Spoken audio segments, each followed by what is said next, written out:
já tem bastante tempo que acompanha a gente aqui no canal, sabe, né, que a gente vem fazendo isso, eu venho fazendo isso já tem quase 4 anos, que é acompanhar de início as investigações que envolviam o senador Flávio por conta da rachadinha e da lavagem de dinheiro que era feita dessa entrega de dinheiro em espécie dos funcionários para o Queiroz, e, enfim, outros intermediários que depois eram um dinheiro que virava pagamento para imóveis, casas, apartamentos lá no Rio.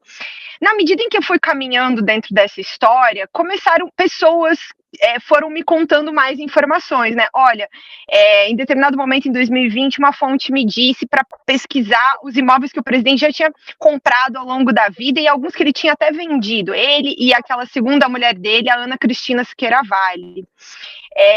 Aí depois dessa etapa de levantamento em torno dos filhos, das mulheres, uma outra fonte veio comentar, olha, vocês deveriam investigar o patrimônio em São Paulo, os irmãos, a mãe do presidente, também tem compras de muitas compras de imóveis e também tem compras de imóveis de dinheiro em espécie. E aí eu trouxe essa ideia aqui para a equipe do UOL, e é um trabalho bastante exaustivo, que dividi aqui com o Thiago Erdi ao longo dos últimos meses, né, Thiago? A gente pedindo documento por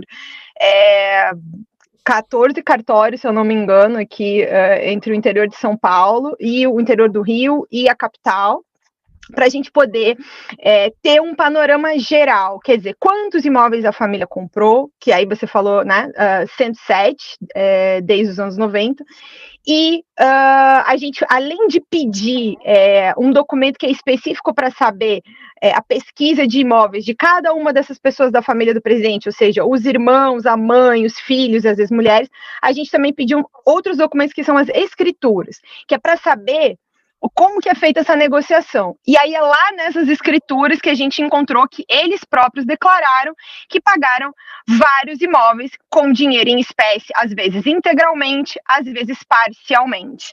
E aí, antes de aqui também deixar o Thiago contar um pouco sobre o tamanho desse trabalho, que realmente é bastante exaustivo, acho que é importante a gente dizer o seguinte, a gente sabe que esse dinheiro foi pago em espécie, mas a gente não está aqui fazendo nenhuma assim, ilação sobre a questão da origem. Alguns desses imóveis, conforme uma das matérias a gente coloca ali, 25 passaram por algum tipo de investigação, estão envolvidos em casos que a gente já sabe que existe uma questão criminal envolvida, a possibilidade de lavagem.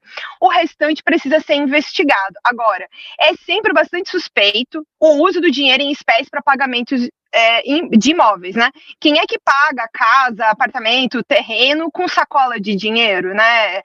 Mala de dinheiro, assim, um dos critérios, inclusive, para se investigar o uso do dinheiro em espécie, e até tem, enfim, como a gente conta na reportagem, lei para tentar banir esse tipo de pagamento de imóvel.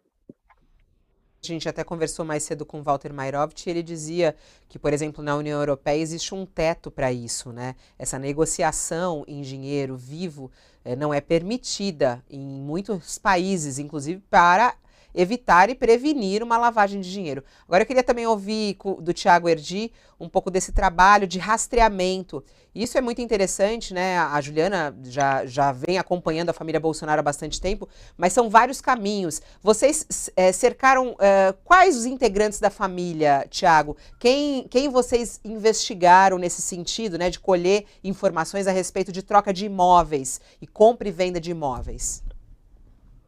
Fabiola, o que a gente chama de o clã Bolsonaro, não é? Como está hoje na manchete do UOL, na verdade a gente se refere a dois grupos principais, né? Na verdade, três grupos, vamos dizer assim, podemos dizer. O primeiro grupo que é a pequena família do presidente Bolsonaro, que é ele e seus três filhos mais velhos.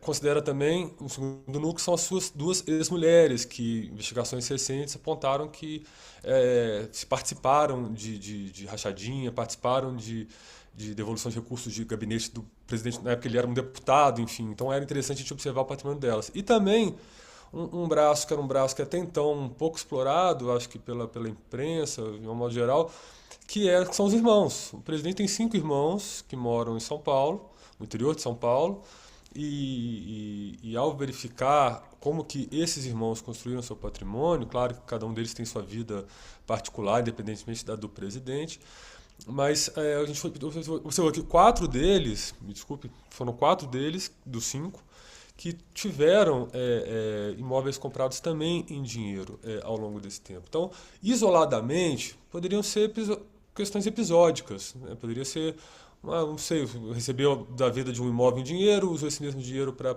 comprar outro, poderia ser isso. Mas chama a atenção quando você vê o bolo, quando você vê todas as transações e vê que o pagamento em dinheiro prevalece como algo que não é pontual, é a regra, podemos dizer quase isso, porque além dos 107, 51 houve uso de dinheiro em espécie. E 26 a gente não consegue dizer, por 2 razões. A primeira é porque às vezes isso não consta na escritura. Na escritura de compra de um imóvel você tem a opção de não declarar a forma como aquilo foi pago, né? Se em espécie, se com cheque, se com transferência bancária. E em 26 desses 107 não foi possível saber por essa razão e também por uma outra razão. Tem algumas compras de imóveis que foram realizadas com contratos privados, particulares, cujo conhecimento público não há. A gente não sabe dizer especificamente nesses contratos como foi feito o pagamento.